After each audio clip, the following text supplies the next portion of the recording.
This is the Good Neighbor Podcast, the place where local businesses and neighbors come together. Here's your host, Sean Preston. Welcome to another episode of the Good Neighbor Podcast. Today we have another good neighbor on with us, and that is Alison Decosemo of ClearlyCleanVents. Welcome to the show. Thank you, Sean. So let's see a little snow in the background. Whereabouts you at right now? Oh, yeah. We're in Tiny. We have quite a bit of snow. It's been a busy weekend shoveling. Yeah, you guys got hammered up there. We got just a little bit down here in Barrie, but I seen some stuff up in Gravenhurst. That was a lot of snow, like over 50 That was, yes. Luckily, we didn't get that much. That's the stuff you see out on like the East Coast where they It's just crazy. get They buried. were saying they should be prepared to spend 5 days at home while it all gets cleaned up. I know. It's nuts. I just can't wait for somebody to carve out a massive dragon in the snowbank or something like they did. Yeah, right? I think they did the big fish like 1 or 2 years ago. Some guy got a carving tool out and had this big fish because there was so much snow. It was so massive. Like, that is cool. That is It's so fun. cool. You can do fun things for sure. I don't. I stay inside, but Yeah, unless you got a bunch of little ones you want to head out there. I don't have mine yet, but I'm sure one day if we get banged up like that, that'll be one of the first things I'm going to go do. well, ours is away at university already, so he's not playing in the snow. Yeah. Whereabouts is she in university? He's in Halifax. She's out there. Okay. Yeah. Very, very cool. You miss her, obviously. I sure do. So how often does she get to come back? Actually, she comes quite a bit because they have, there's Thanksgiving and then a reading week in November and then Christmas and a reading week in February. So it's quite a bit. But then she stays out there for the summer usually to work. So nice. Very nice. Mm-hmm. All right. Well, let's dive into it. I'm sure listeners are chomping at the bit here. Why don't you tell us a little bit about your business? Okay. So my husband and I own a duct and dryer vent cleaning business. We focus on residential, but we also offer light commercial. Now, our equipment is a little bit different. We're stand out a bit from traditional duct cleaning companies. We don't have the big truck with the big hose that comes into the house. It's a different type of equipment that's portable. And it allows us to get into smaller spaces and get into each individual vent in the house to do a really thorough clean. We've had a lot of excellent reviews about it. So when I was 18 years old, I used to sell vacuum cleaners door to door. And this particular vacuum cleaner is a certified air purifier that uses water as a filter. And so I've had the opportunity to learn a lot about clean air and what that means for people's health. Right. And this is much more than just duct cleaning that we're talking about. We're talking about the air quality in your home. People will be very conscious about the food that they eat, what they ingest into their body. But when it comes to air, it seems like it's a forgotten thing. Would you mind touching on a little bit about what clean, healthy air in your home means to your health? Sure. So first of all, I want to mention that a lot of people don't realize that duct cleaning can affect the quality of the air in your home. And when we leave, we quite often get messages from them saying, "Oh, I can't believe it. I'm breathing so much better." And, they'll find that they don't have to dust the house as often and things like that. We had one lady call us to say that her and her 2 children have severe asthma and they're always coughing. And the day we were there, they were all at work and school. And when they came home, she said they had been home for about an hour when she realized, oh my goodness, no one's coughing. So they have us come in every year because they all have dust mite allergies. Every year is a lot. Most people don't need to do that, but that's what they do. And it's been tremendous for their health. But not only is the dust and allergens an issue, but especially in this neck of the woods, the rodents come into the ductwork because especially in the winter, it's warm. They're drawn to the heat of the ductwork. Unfortunately, most of the time they die in there. And so that leaves behind a rotting carcass. And they also bring in with them all sorts of viruses and diseases. So by having the disinfectant added to the duct cleaning, it goes in and kills all those viruses so that you're not then breathing in those particles. Yeah, if I'm not mistaken, correct me if I'm wrong, it's kind of like a fog that goes in. It coats actually all 4 walls of the ductwork all the way throughout and disinfects it. That's correct. So fogging is a general term that kind of refers to creating a big fog of disinfectant. And when it's done that way, it can actually settle on your furniture and on your counters and in various places. And you don't really want that. So our system, we put a hose down through each individual vent with a 360-degree spray ball. And it sprays the disinfectant right where it's supposed to be. It sticks right to the sides of the ductwork and doesn't circulate through your house. So we turn the furnace fan off while we're doing that. And so it stays right in the ductwork where it's supposed to be. And it's a plant-based one that we use as well. So people and animals are allowed to be in the house while we're doing it. Wonderful. What's the recommended? Obviously, if you're doing a good job, you're cleaning the ducts. What do you guys recommend in terms of getting that done again? Well, I think the average is about 3 years. Now, if it's a senior couple and they don't have any pets and their house is always very clean, they can probably stretch it to 5 years or so. Or if I said before, like someone with allergies, it would be earlier. Or if you have lots of pets, because pets bring in all sorts of gross things in their fur, and then that ends up the dander circulating through the air. So that would probably be maybe 2 or 3 years. Yeah, it's quite a beautiful thing when you get that done and you don't have to clean as much. You don't have to dust as often. I know, it's a real benefit. Oh, we just got our daughter on vacuum duties. Oh, so perfect. It's been like my job for like my entire life growing up. That was my chore, the whole bit. Yeah. But if she doesn't have to do it as much, that's right. That's a big benefit to her, right? She'll be pleased. Yeah. 100%. Till you decide to throw in the Australian Shepherd in the mix, and then it's a oh yeah, lots of fur there. I have 2 non-shedders, so. Okay. All right. Well, when we decide to do what we're doing, it's always nice to talk about where we are today, but it's always fascinating to see how people have figured out this path that they take and the stepping stones that they have to make in order to finally, get into what they're super passionate about and doing what they're doing every day. What has your journey been like leading up to working with your husband in ClearlyCleanVents? Okay, well, so for me, I was at home. I stayed home when our daughter was born. So I kind of went from not working to having to help. When we started this business, I kind of thought we were creating a business for him, but it turned out to be both of us, but that's fine too. But he was always employed in the food services industry, and he was laid off during COVID. I'm hearing, lots of people made life changes during COVID, just having that time to be at home and losing their jobs and such. And so definitely that happened to us. While we were home together, we started thinking about, what do we do now? We'd always wanted to start our own business, but like most people, we were afraid to take the leap, especially since I wasn't working. We were giving up a permanent, steady income to take the chance on our own. But we decided it was the time to do it. So we started looking at different opportunities. But during COVID, our main focus was about health, staying healthy, not getting sick, all that kind of stuff. And so we started thinking about things that we knew we wanted a service business. So we were thinking about services that would help people with their health at home. And we came up with the duct cleaning idea. So we started researching different equipment. And that's when we came across this new modern portable equipment from a supplier in the United States. So now we're actually the Canadian distributor for them as well. Very cool. Yeah, it's exciting. So what area do you guys cover? We do Simcoe County and the surrounding areas. So, we go down to all the way down to Vaughan and Innisfail, up to the Muskokas. Beautiful. Pretty much anywhere. Beautiful.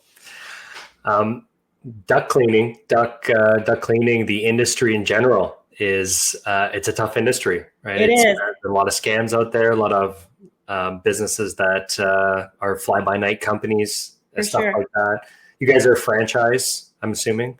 We're not. We're independent. Okay. We do offer like an affiliate package where people can buy the equipment, and then we do the training and help them set up their website and get started with the business on their own. That's a new program that we offer. So we have someone now in Burlington. But yeah, no, we're not a franchise. So it's just us. Very cool. Yeah. Very cool. Love that. So what are those myths, misconceptions that are in that industry based off of what I said before that maybe we could kind of clear up for our audience and listeners? Okay. Well, one of the big ones is that duct cleaning is not a necessary service. So you and I have already talked about that a few minutes ago about the health benefits of it. So that's definitely a myth. The other one is that we're all scammers. Duct cleaning has a really bad reputation, along with car detailers, that we're all scammers. So that was a little off-putting when we first started, because people were always commenting on our Facebook posts and stuff, that we were scammers and not trustworthy and don't book with us and so forth. But it ended up working in our advantage, because as we started, we started out servicing people we know, obviously, in our community and things like that. But then, once they saw we did a good job and they saw the benefits of it and they enjoyed working with us, then they're spreading the word and giving our name. And so most of our business does come from referrals, because it is an industry with such a poor reputation.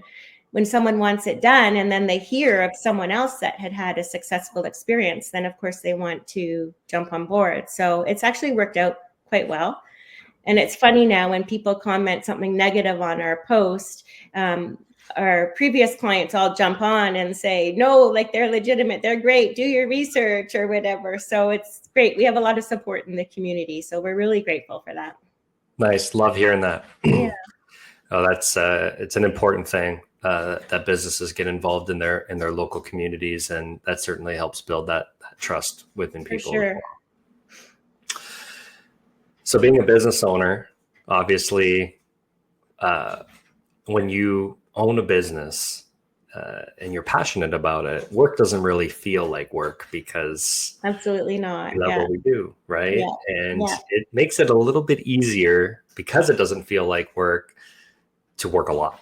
Yes. And obviously everything that you have to do to manage the business, and it's not just taking care of the clients, there's bookkeeping, there's all kinds of other stuff, finding talent, retaining talent, all kinds of different things, expanding, growing pains, all of this stuff. Mm-hmm. And so that takes up a lot of time, but it's not really a balance, because a balance would mean that everything would be equal. Yeah. So it's more like a harmony. Yes. It's a good way to put it. 100%. And so when you and your husband are not working on the business or in the business, what do you guys like to do for fun? What does Alison like to do for fun? Well, we're both homebodies.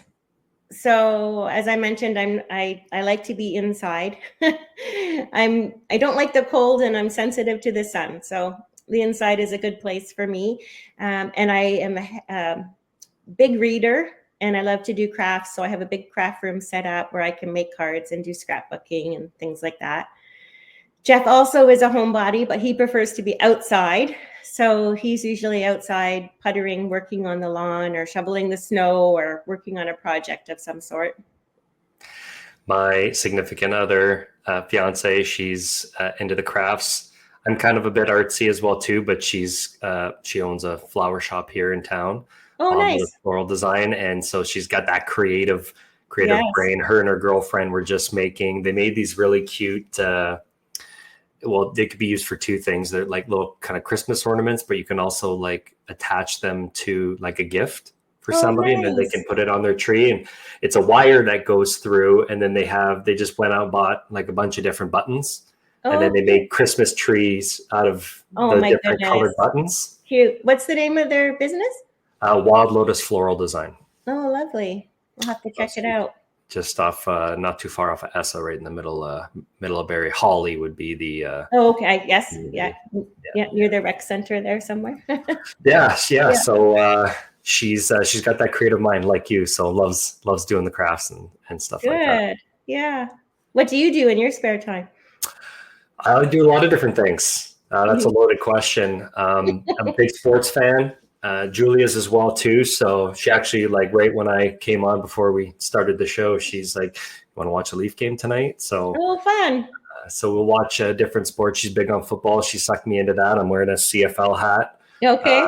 I was born in Winnipeg, so the Winnipeg Blue Bombers are a team that we cheer for. Mm-hmm. And then playing sports as well too. So I play hockey in the wintertime. I play golf in the summertime. If there's extra time, I'll get on the beach volleyball court. Love doing that. Good for you. Active. Yeah, some active stuff. And then like you, I like having that homebody kind of component to it. So whether we're, watching movies or watching shows, I just got sucked back into Survivor. Mm-hmm. So I grew up watching that TV show and have it on our IPTV box. So I think we've power watched like 5 seasons now. Oh my goodness. So funny. I can't believe that show's still going. I think it's still good. The longest running series ever. Yeah. Yeah. So I was like scrolling on Amazon Prime. Julie was doing something. I was waiting for her. So I was just farting around on there. And then they had a season from 2017. I think it was season like 38. And I watched like 20 minutes at a time here and there. We're like, waiting to go out, and, girls take a little longer to get ready. Get ready. Typically, right? So, just that little bit at a time. And then, I got on to like the 4th episode, and I was playing it, and then it wasn't a time where we were going out. I was just, I threw it on, and she watched the whole episode. She got sucked in on one episode. Really? And then, then we watched like every, now we're on 45. Oh, we just finished 45 last night. Oh my gosh. So funny. So be careful if you're going to get on that, because it'll get you real good. Sure. Yeah. And then like any type of game, right? That could be like a lawn game, a board game, card game, video game. Yes. So we were big on darts. We have a dartboard in our basement, stuff like that. So we like to have friends over. We love to cook, stuff like that, and entertain guests. And then of course we'll, whatever they like, we like everything. So whatever they want to pick, and then we'll play that, whether we can do it together or if we get to do that individually and compete against each other. Great. That's typically our kind of so busy. Yeah, it's crazy, especially now the holidays are around, and now we're getting married on June 7th next year. Congratulations. Thank you. Exciting. So, if we didn't have the wedding planner, I don't know, I'd be losing my mind right now, as you're trying to run a business, you're doing podcasts where we do networking events here locally as well too. So we're planning that on a monthly basis. And then now you throw on all of the other stuff to plan the wedding. Yeah. And it's just like, oh my God, this is crazy. But I think it's getting me ready for kids. When I'm ready for kids, I'm like, okay, I've put her in a 9th gear before, and let's just, slap it in a 9th gear and do it again. Oh my gosh. Well, we've been married, I think 21 years now. And when I was planning our wedding, I went out one day. I think I was out maybe 4 or 5 hours. That's it. And I was trying to get prices and ideas. And I came home and I said, Jeff, that's it. The wedding's off. We're not getting married. And he's like, oh no, what's going on? I'm like, I can't plan this. This does not appeal to me at all. So then the next day he came home and he's like, okay, the wedding's planned. All you have to do is go to the golf course and pick out the napkin colors. I was like, I can do that. That's perfect.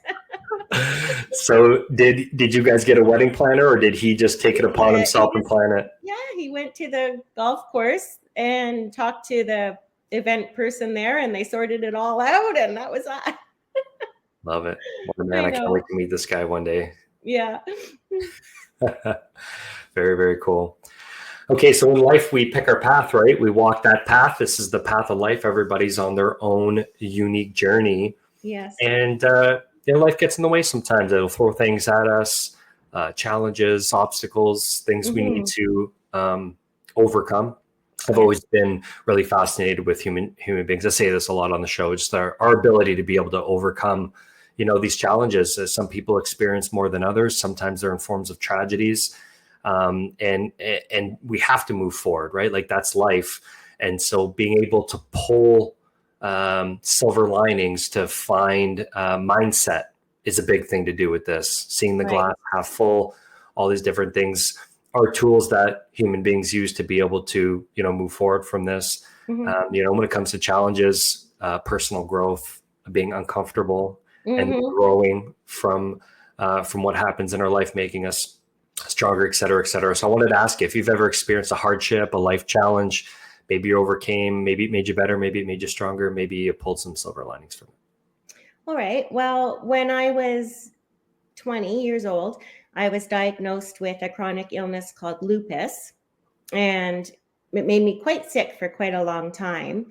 And the big change there, well, was not only, I was completely exhausted and didn't have energy and everything, but I had to stop working. I wasn't able to work full time anymore. And so I was only 20, I had just graduated from college. I had just started my career in human resources. I was doing really well. I was living out in Vancouver and working with a software company, just doing well. And then it came to the point where I can't do this anymore, and I had dreams, as everyone does. I was going to be like the VP of HR one day, and, I had great dreams. So that was upsetting. That was a big challenge for me and for my husband, because I don't remember, but when I started dating my husband was about the time I had to stop working. So, we moved in together and we only had one income, and, I wasn't well. So he was spending a lot of time taking care of me. I still to this day don't know why he stuck around, but he did. So anyway, it did turn out to be a blessing, and, a kind of a blessing in disguise, because when the time came to have our daughter, I wasn't working. I wasn't able to go back to work. So I was kind of forced, sounds like a strong word, but basically I was forced to be a stay-at-home mom. And that's the best thing that happened to me, because I don't think I ever would have made that decision. I think I would have felt like I needed to keep working. But did I ever enjoy those years, being at home with my daughter? And then when she started school, I was volunteering at her school and helping out that way. And it just really turned out well. So in hindsight, I'm grateful. Man, when you're able to be able to be in that position, to be a stay-at-home parent, that creates some really strong bonds with children. It does. In fact, when Megan decided to go to university in Halifax, and, our friends and neighbors started hearing about that, they were, Alison, are you going to be okay? Because we were always together. And I was like, yeah, I'll be fine. It's tough, but I'll be fine. So. Did I ask you what she's taking in school? Psychology. And psychology. Okay. Yeah. Does she have plans to come back? You think your bond is strong enough to yank her back here, or what? I hope so, but she's so happy there, and it's easy, when you see that they're happy, it's easy. If she was struggling, then I would be having a tough time with it, but she's happy. So if she decides to stay there, that's great. We have FaceTime and we talk on the phone all day long, so it's okay. And I mean, out there too, especially for young people, the opportunity is a little bit, how do I want to put this from a financial standpoint? Just, it's a little bit less expensive out there. Yes. The pace, very different. I've had the opportunity to travel out there. Yes. It takes someone nice 9 years to make a left-hand turn. Yeah, and she was born in Vancouver. Jeff and I spent about 15 years living out in Vancouver. So she was born on the coast. She never forgave us for moving her to Ontario. Oh, really? Yeah. So, she's happy to be out on a coast again. And I think she feels at home there. So it's nice. Yeah, really nice people out there too. So yes, they are. Well, then you get all those visits and stuff like that, and you get an excuse to travel out there to go visit and all that. Yeah, it's a nice place to visit for sure. Yeah, 100%.